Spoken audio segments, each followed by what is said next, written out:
In October of 2016, in a suburb of Dayton, Ohio, a 44-year-old man named Marcus Ellery heard a sound behind his house, opened the sliding door, and stepped into his backyard to check on it. The yard was 60 feet deep, a flat rectangle of grass ending at a wooden fence. His security camera, mounted above the door, recorded everything.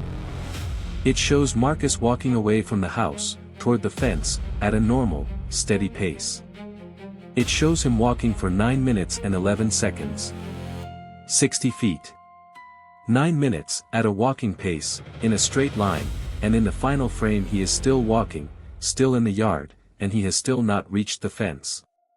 Stay with me, because the camera never cuts, the yard never changes, and Marcus Ellery never comes back.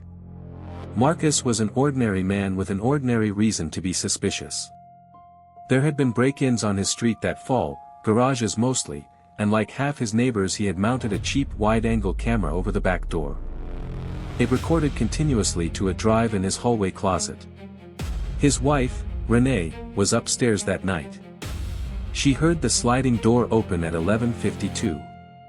She testified she heard it close. The camera confirms the time. It does not show the door closing, because the door is beneath it, but the audio track records the soft roll and click, and then footsteps on grass. What the camera shows first is nothing unusual. Marcus appears at the bottom of the frame in a t-shirt and sweatpants, barefoot, holding a phone with its flashlight on. The motion floodlight comes on, throwing his shadow long across the lawn. He walks toward the back fence, which is clearly visible at the top of the frame, 60 feet away, with a neighbor's porch light glowing beyond it. A man crossing his own yard. It should take 15 seconds. At the 1-minute mark, he is halfway. At the 2-minute mark, he is halfway. His legs are moving. His pace never changes.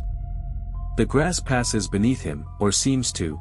The analysts who later took the footage apart frame by frame found that everything about his motion is mechanically consistent with walking, the gait, the bounce of the flashlight beam, the shifting of his shadow. But his position in the frame stops advancing, the way a man on a treadmill stops advancing, except there is no treadmill, there is a fixed camera and a fixed fence and a lawn that both of them agree is 60 feet of ordinary grass. Renee heard nothing wrong. She fell asleep.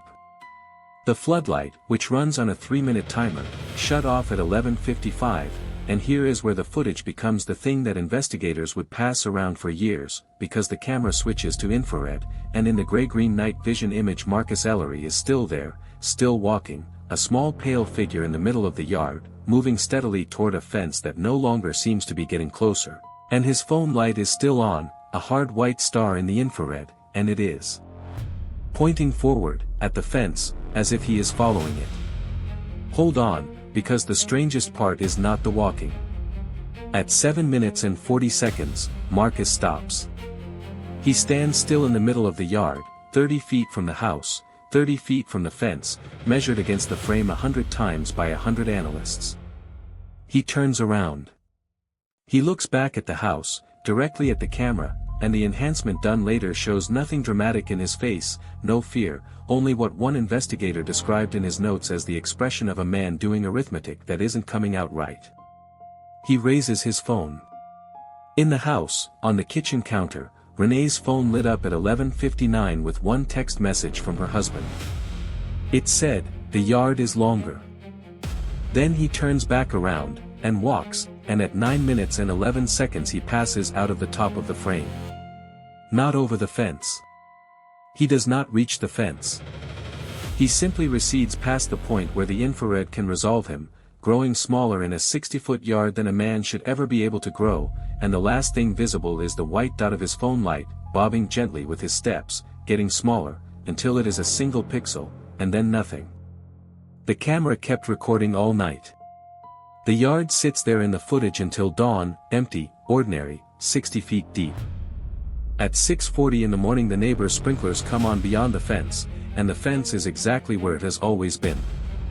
Renee found the sliding door unlocked and the yard empty. The grass held no answers, it had been dry for a week, and barefoot prints don't survive on dry lawn.